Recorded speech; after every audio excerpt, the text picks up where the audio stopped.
Good morning, everyone. Good morning. Good morning, Miss Melinda. Good morning. Need down here and check on my chicks. She already took care of the chickens, the little ones. Yes. You just opened the cover. Yeah. Okay.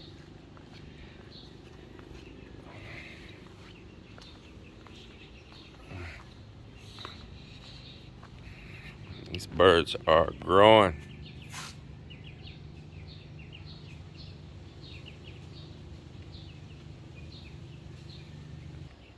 Have my breakfast here right off the tree.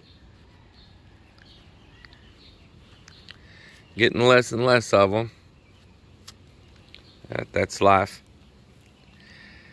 Maybe when these other trees will start growing and producing, and in a few months we can have some more again. Hopefully. Hopefully.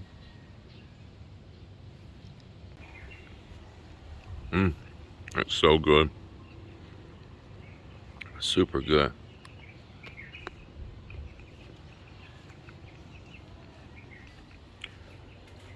Well, we continued on the doors here, getting them all prepped for finishing. It's kind of been going slow.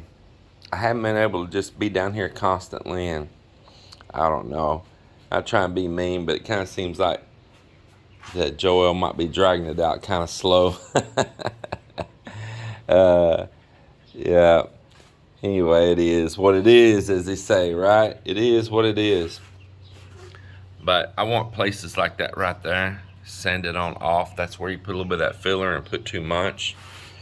He got carried away with it and putting it in places that really didn't need it. Once I had walked away, and this teak is so hard, and you get it down in those grains, it is very hard to sand it out of there.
All right, I got both of these sides of the doors stained now, and it looks really good. I'm happy with it.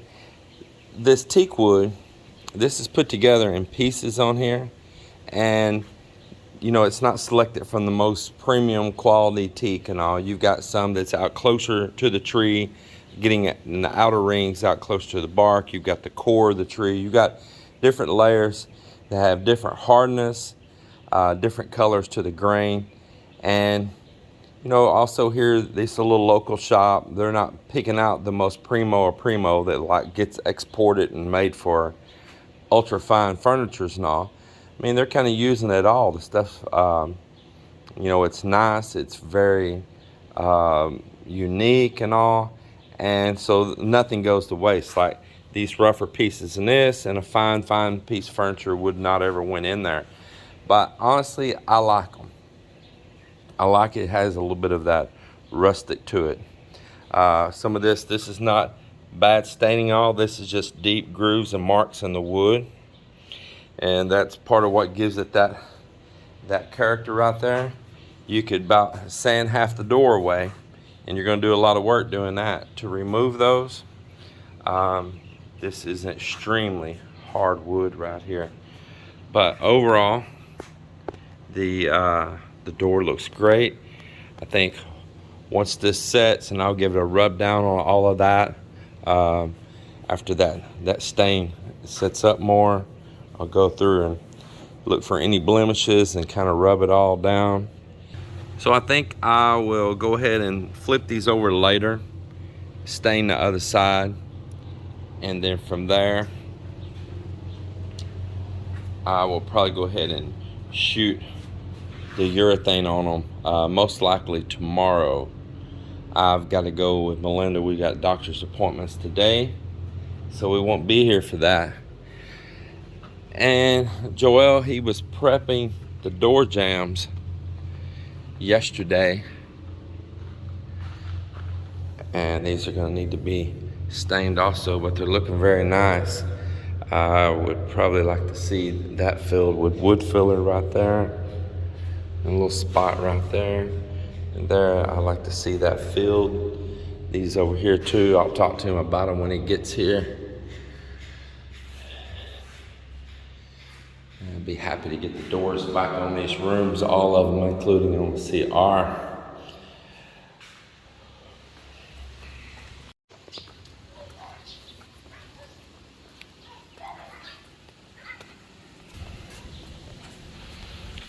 I chopped these bananas off yesterday. I gave part of them away already. We've harvested some off of the stem several different times. I chopped a big section of them off and gave to one of Melinda's brothers yesterday. And once we harvested these, got them all in here, where once we harvest them off this tree, you can see where I got up there and chopped it. And yeah, I'm the one that did it myself. Leaning over there, chopping that and grabbing that thing so it don't fall to the ground. This big tree here now, it will be time to just cut it out and chop it up and turn it into compost and let these younger ones around it grow up in its place. Then these will follow suit on behind it. Looks like maybe that one over there will be next. These are still young, still growing. Maybe that one over there next, but I think there's maybe 4 bunches of bananas still up in there. You can see the fence project going on over here. The building behind all these people, and it's continuing up right behind this house over here too. I know it's kind of hard to see, the sun's blowing it out, but yeah, that fence goes all the way to the highway. They spent a lot of money to build that fence for that skinny little piece of property that looks like it'd be nothing more than a road or an access road, but that's their property. Long and skinny. It's kind of odd how that happened. So this is where they left off yesterday. He was rendering this wall. It's kind of getting late in the day when he was working on it there. He'll pick back up on that and finish that this morning. And they've got all this around over here poured, but I did not like this right here. I came through here and knocked out a bunch of the concrete they put yesterday. They were just oddly putting it up around on this column. You can see they had it tapered all the way out in the concrete to there. I said, oh no. If you lay straight edge on it, I guess they're just trying to use scrap pieces of wood, and that last piece of wood had flared around, caused it to stick out. I said, this doesn't need to be filled up. This needs to be chipped down and then touch it back up. So this whole area down through here, they need to chip it and retouch it. You got this little wall here poured, that one's poured. So today, while Mel and I are at the dock door, they will be working on this too right here, and the rendering right there will continue, and skim coating will continue over here on this wall.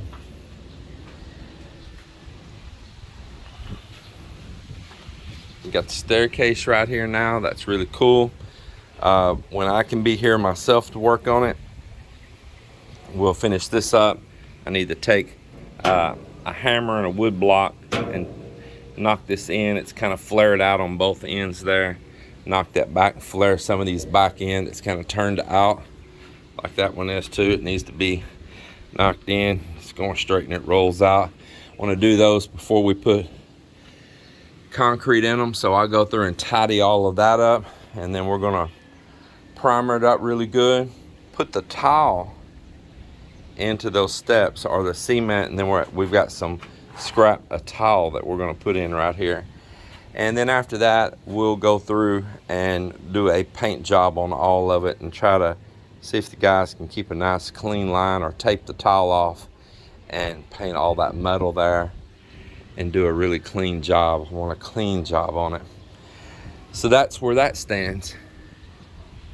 Literally, it's where it stands. Once this roof's on this little room up here, it's going to be so cool. It's not really a room, but it is a room. I was originally just gonna make this like a pergola up here, you know, and so it was gonna look like it does now with this beam all the way around. Then would have had all these concrete beams going across, a whole bunch of them. So these purlins and this little thin little rendered concrete on top up there and the sheet metal is a whole lot lighter than what all those little beams would have been for a pergola. So I'm actually coming out less weight here. So that works out pretty cool. Just making it happen, but this is going to really be a nice place to chill up here once that roof's on there, and you will have a 360-degree view all the way around. That is cool.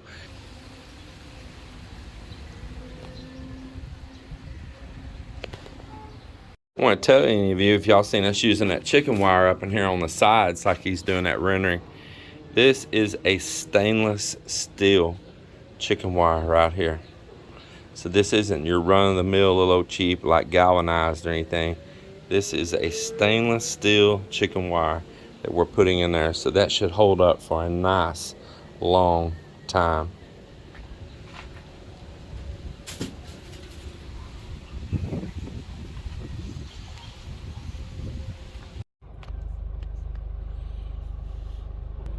Being on YouTube, you know, that puts our life out in the public, you know, and putting our life out in the public, it has positives and it has minuses. I have to say one of the biggest positives is that we've met and even become friends with so many great people, so many, and it's been a lot of positive energy in our lives. And sometimes things happen in our lives that are things that sometimes you want to keep it personal, but you've put your life in public, and you know, it's hard to like try to sweep things under the rug or withhold things back and be a little deceptive or whatever. So I'm going to share something here, and I'm going to share it without Melinda sitting beside me. And it's about her. So Melinda, ever since we've been together, has had a problem, and she's had sisters with the same problem, and a lot of women have this problem, okay? But Melinda's got those what they call myoma, those what they called fibroid tumors. And we, during our whole marriage, have went to doctors and stuff over it. She has one that's been large, and the doctors in the US, they were talking about doing a full hysterectomy on her to remove it, and if she ever wanted to have a chance of children, she needed to have children before they removed it. And at the same time, it was causing a problem for her to not be able to have children. So it's an oxymoron. Have children before you move it, but yet unable to have children because it's there. So the doctors in the US that we were going to underneath my Blue Cross Blue Shield insurance for many years now, they would just want her to do an annual come in and look at it and all. And there was 4 of them there. One of them being large, one of them small but a little bit bigger than the other 2, and 2 of them were really small. And it's caused her a lot of discomfort pushing on her bladder. It's got her uterus tilted, all these different things. And I know this is very private for my wife, but we've put our life out in the public. Melinda's not real good at speaking these things and sharing, so I'm gonna speak here. So we've seen doctors both in the Philippines and the US, both. And this time we went in and she got ultrasound done and all. And this time that one has grown greatly, and a second one has grown greatly. And the other 2 have only grown a little bit, but there's more small ones showing up. And they had different things they could do. I know you're all gonna start trying to give medical advice. Say what you want, but please be considerate and sensitive, and not everybody think that you're a professional, because everybody's case is different.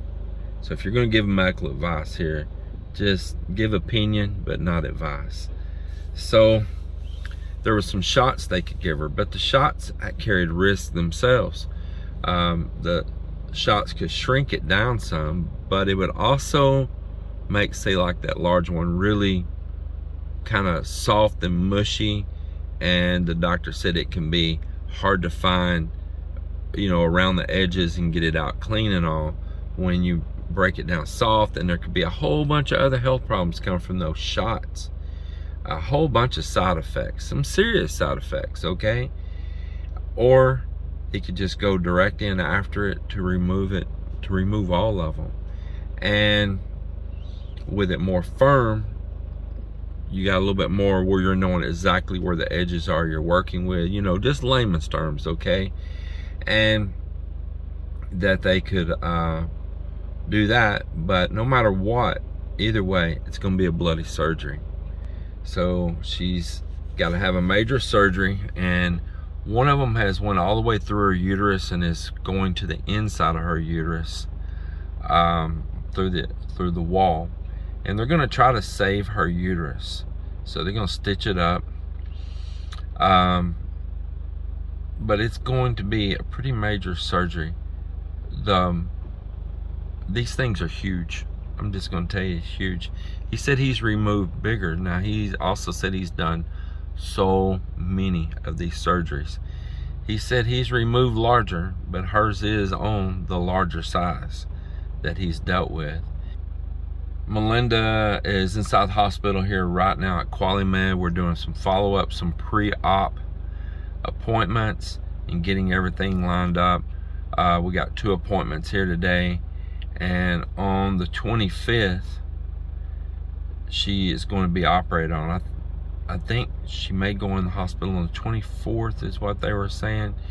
And then they'll operate her on the 25th, and then she'll have some in-hospital time as well. The hemorrhaging, I really worry about that. I'm not going to lie. I'm not going to candy coat it and say, oh, I don't worry. I worry, and she worries. But the doctor feels confident, and we're ready to get past this. Melinda's lived with it for a long while, and it's got to be dealt with. You can't sweep it underneath the rug. And honestly, I felt like the advice and the care and the attention that the doctors here in the Philippines gave us is superior and more to the point, without candy coating it and dragging it along as they did us in the US. I almost feel like it was just milking us for the insurance money in the US, to not do nothing and just drag it along. I really feel that way, without a doubt.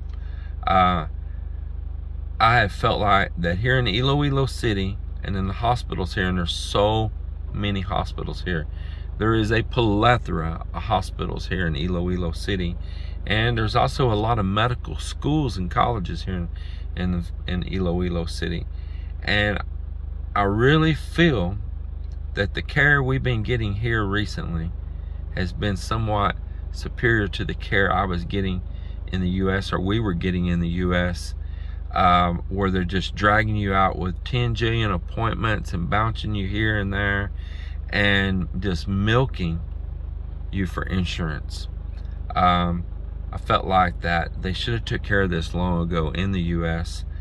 Now, talking about insurance, we're paying for this out of pocket.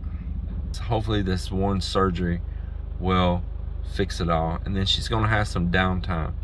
So we were originally going to go back to Texas around this time, springtime, get rid of some farm equipment, continue getting rid of some rentals, and narrowing down our life and our footprint back in the U.S.